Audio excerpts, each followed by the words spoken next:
Hello বন্ধুরা, আমরা নতুন রাতে আবার ওই গল্প নিয়ে চলে এসেছি। আমরা গল্প শুনছিলাম রহস্য চক্র, আর লিখেছেন নৃসিংহ কুমার বন্দ্যোপাধ্যায়। আমরা এই গল্পটা পড়ছি, এক অধ্যায় পড়েছি, আজকে আমরা দ্বিতীয় অধ্যায় পড়ব। দ্বিতীয় অধ্যায়। পুলিশ কমিশনার কি জন্য যে তাহাকে আহ্বান করিয়াছেন, নবীন গোয়েন্দা অমল কুমারের তাহা ভালোই জানা ছিল। ইতিমধ্যেই বিচিত্র উপায়ে হীরা মুক্তা চুরির ব্যাপারটা তার কানে গিয়াছিল। এই রূপে মনের মতো কার্যের ভারী তো সে চায়। শেষ চুরি হয়েছিল মিসেস চৌধুরীর বাড়িতে। পূর্ববর্তী ঘটনাগুলো হইতে তাহার বিশেষ কোনো পার্থক্যই ছিল না। তাহাদের বাড়িতে কিসের একটা উৎসব ছিল এবং তাহারই মাঝে নিমন্ত্রিতগণ বিদায় গ্রহণের পূর্বেই মিসেস চৌধুরীর হীরার অলঙ্কারটি অন্তর্হিত হয়। কমিশনারের কক্ষে প্রবেশ করিতে তিনি সাগ্রহে কমরদান করিয়া কহিলেন, বসো রায়, বিশেষ দরকার তোমাকে। অমল মৃদু হাসিয়া কহিল, তা আমি জানি। শেষবারের চুরিটা বাস্তবে কি অত্যন্ত দুঃসাহসিক। কমিশনার গার্সেন ভ্রূযুগল কুঞ্চিত করিয়া উঠিল। গম্ভীর স্বরে তিনি কহিলেন, কি বলছো তুমি রায়? অমল থতমত খাইয়া গেল।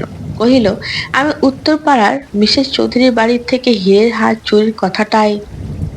মিস্টার গার্সেন তাচ্ছিল্য সহিত কহিলেন, চুরির কথা আমি বলতে চাই না, স্থানীয় পুলিশই তার ব্যবস্থা করছে। আমি বলছি এই হিতাকাঙ্ক্ষী পত্র লেখকটির কথা। কৌতুকে অমল কুমার চোখ দুটো নাচিয়া উঠিল। হাসিতে হাসিতে কহিল, তাহাই বলুন, কিন্তু হিতাকাঙ্ক্ষী বন্ধুর ব্যাপার আমি মোটেই কিছু জানি না, একেবারে যাকে বলে অন্ধ। টেবিলের উপর হইতে কয়েকখানা কাগজপত্র তুলিয়া লইয়া দেখিতে দেখিতে মিস্টার গার্সেন কহিলেন, এই হিতাকাঙ্ক্ষাটি হচ্ছেন কোনো অজ্ঞাতনামা পত্র লেখক বা লেখিকা, যিনি তার কৃপা দৃষ্টিটা সমাজের অভিজাতদের দিকে সঞ্চালন করেছেন। ফল যা তা আশা করি বুঝতেই পারছ। তিনি যেই হন, অনেক বড় ঘরের গুপ্ত কথা জানা আছে তার, যেগুলি সকলেই মনে করছেন কোনোদিনই লোকচক্ষুর সম্মুখে আসবে না। পত্রগুলো যেই লিখুন, আমার মনে হয় তিনি স্ত্রীলোক এবং শিক্ষিতা। এই চিঠিখানা দেখলেই বুঝতে পারবে। অমল পত্রখানা তুলিয়া লইয়া গম্ভীর মনোযোগের সহিত পড়িল। তাহার পর ঘৃণা ভরে সেটি ছুঁড়িয়া ফেলিয়া কহিল, মারাত্মক দেখছি। বানের লক্ষ্যটি কে? চন্দ্রনাথ ব্যানার্জি বলে একটি ধনী জমিদার। সুখের বিষয়, তিনি বুদ্ধিমান ব্যক্তি এবং স্ত্রীর ওপর তার অগাধ বিশ্বাস। পত্রখানা অবিলম্বে তিনি আমার কাছে পাঠিয়ে দেন। আমার ইচ্ছে তুমি এখনই ব্যারাকপুরে গিয়ে সন্ধান আরম্ভ করো। আশা করি বিশেষ কিছুই না। চন্দ্রনাথ বাবু আমার বহু দিনের বন্ধু। তাছাড়া হালফিল তার বাড়িতে যাওয়ার নিমন্ত্রণও পেয়েছি। মিস্টার গার্সেনের নিকট হইতে আরো কয়েকখানা পত্র সংগ্রহ করিয়া বিদায় লইয়া অমল কুমার গৃহে ফিরিল। ব্যারাকপুর কথাটা মনে হতেই সে ভাবিল, মাত্র সেদিন চন্দ্রাদেবী সেখান হইতে ফিরিয়া এবং বালিগঞ্জের মাঠে যাইলে এক সময় তাহার সঙ্গে দেখা পাওয়া অসম্ভব কিছু নয়। অবসর পাইলে প্রত্যেকেই প্রায় সেই রাইডিং ক্লাবে আসিয়া ঘোড়ায় চড়া অভ্যাস করিত। আমাদের দেশে নারী জাতির পক্ষে ইহা অসাধারণ হইলেও চন্দ্রাদেবী ইহাই ছিল সবচেয়ে বড় বিলাস।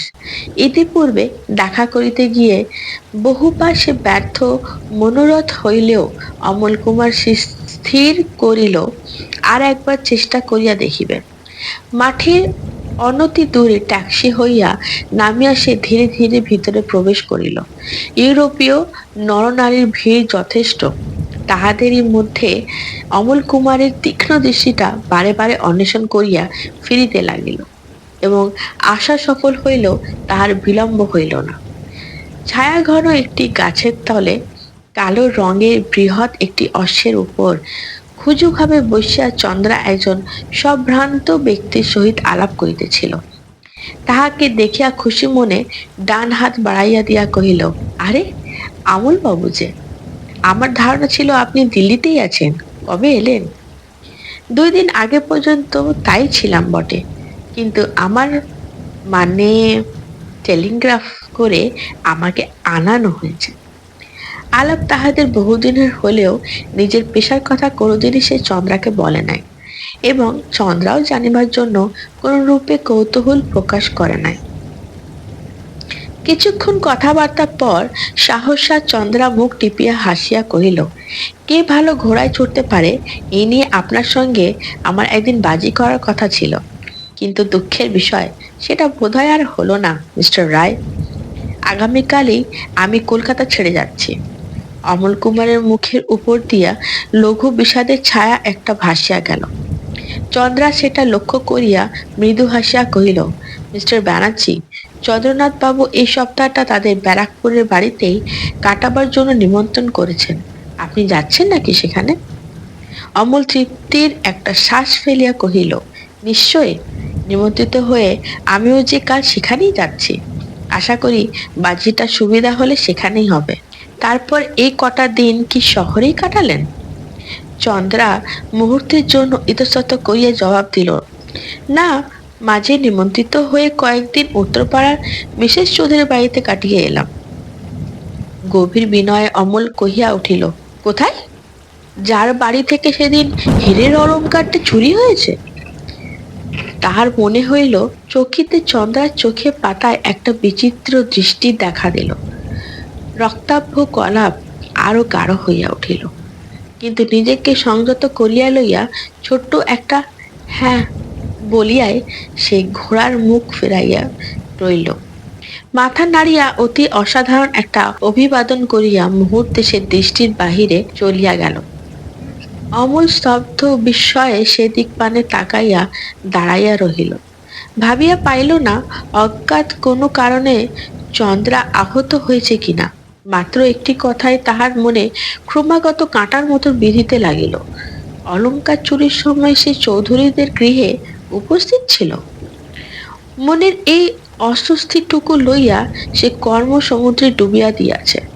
সেই সময় টেলিফোন ঝনঝন করিয়া বাজিয়া উঠিল। কমিশনার মিস্টার গার্সেন ফোন করিতেছেন। অমলের নিকট হইতে জবাব পাইয়া তিনি কহিলেন, ব্যারাকপুরে মিস্টার ব্যানার্জির বাড়িতে গিয়ে হীরের হাত চোরের ওপর একটু নজর রেখো। আমার মনে হয় সেখানেও ভদ্রলোকটি দেখা দেবেন। অমল কিছুই বুঝিল না। তাহার মনে হইল কথা শেষে মিস্টার গার্সেন হাসিয়া উঠিলেন, কিন্তু কেন? তো তোমাদের কেমন লাগছে বন্ধুরা আমাকে জানিও। আমরা এটা এখানে শেষ করছি। পরের অংশ 3 নম্বর অধ্যায় আমরা পরের দিন রাতে শোনাবো। তাহলে এখন মতন চলি, বাই।